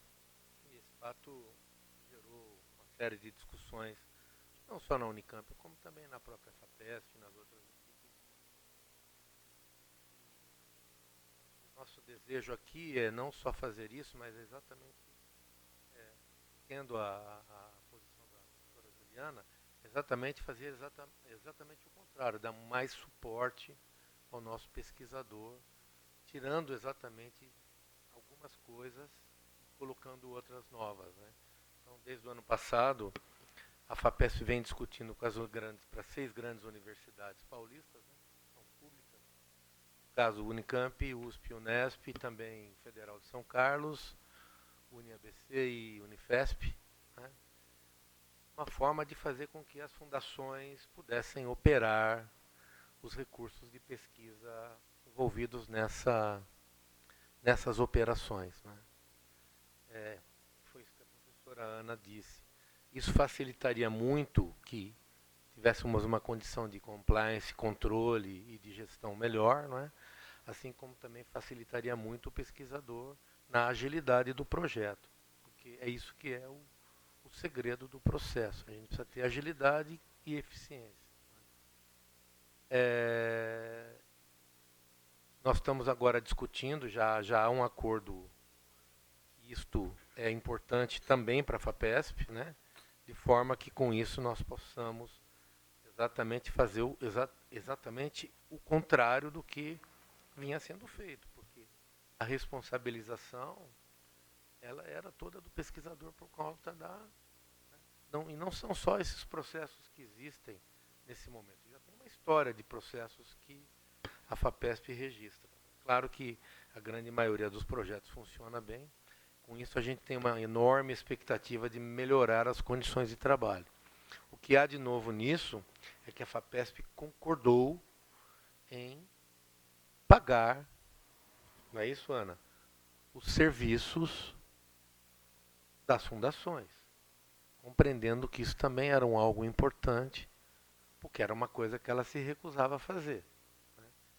No nosso caso, nós temos uma forte expertise já situações como essa em convênios de outras naturezas, né?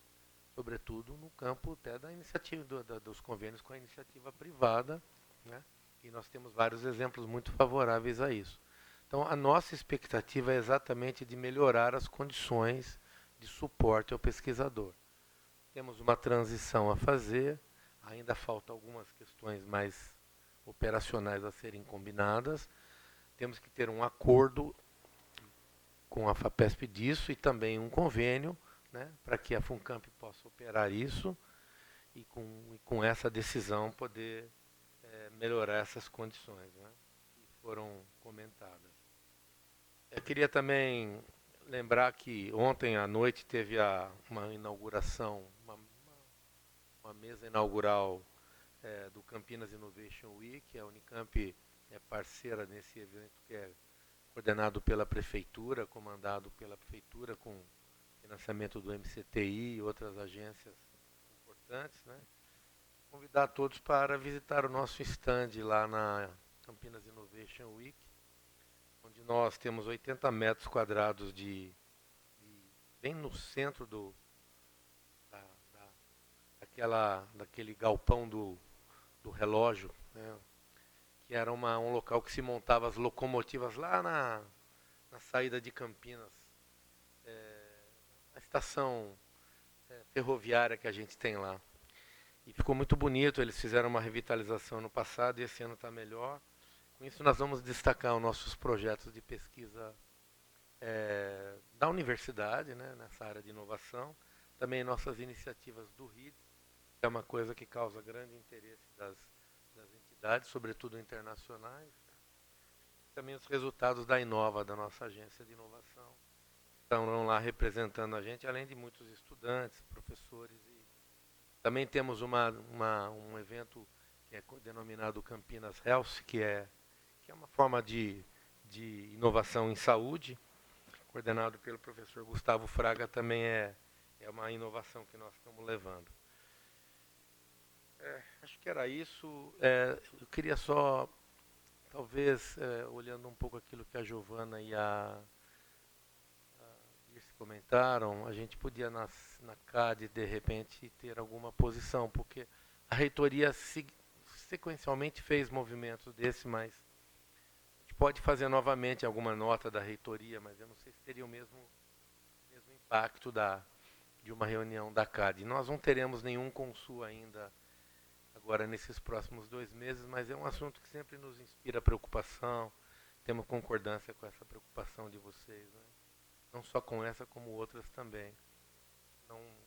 Não podemos nos isentar dessa discussão. Vamos pensar uma estratégia para poder fazer um posicionamento institucional, tá bem?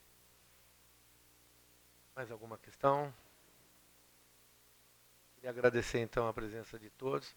Até às 15 horas na nossa reunião da tarde. Obrigado.